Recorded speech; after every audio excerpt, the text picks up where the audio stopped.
trying to think about, why do you even want this job at the Fed for 4 months if you're just hedging your bets and just continuing to hold your position at the White House?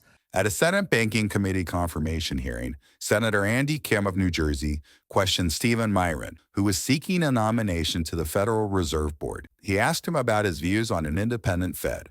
Listen to the exchange right here. You said something I wanted to dig into. You said excessive control by elected political actors, parentheses, like the president, interferes in good policy and results in bad economic outcomes. Is that something you said? Senator, I believe that political interference in monetary policy and making decisions, sort of can erode the outcomes, and that it's important for the Federal Reserve to be insulated from the political cycle.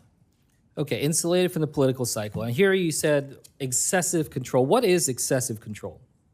Well, I don't have a precise formal definition of that in my head, Senator. Okay, well, I guess maybe I'll walk you through a couple of things here. You were saying that you'd like to clarify that members serve at the will of the U.S. president.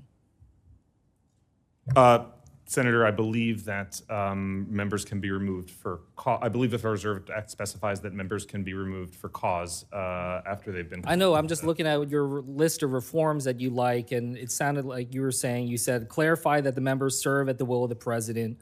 I guess I wanted to just ask you, would it be appropriate for a new president to come in, get rid of everybody on the board, and put in entirely new appointments at the beginning of each presidency? Is that appropriate? You're referring to the reform proposal, not to current law. I'm referring to your beliefs, yes. Well, so as I said before, the reform proposal was a package deal with a series of checks and balances, and that was one check, but there's offset by other balances and other checks that would diffuse power throughout the Federal Reserve System. That's why we refer to it as a form of monetary federalism. You also said, quote, political independence is inherently undemocratic. Can you explain that to me?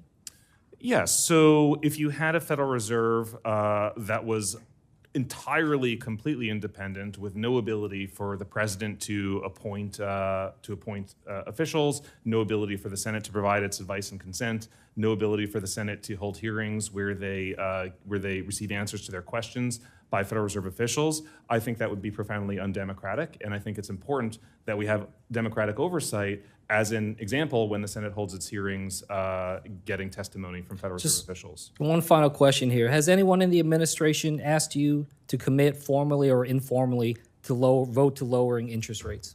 No. For more congressional news, stay tuned to Congress Clips, and thanks for watching.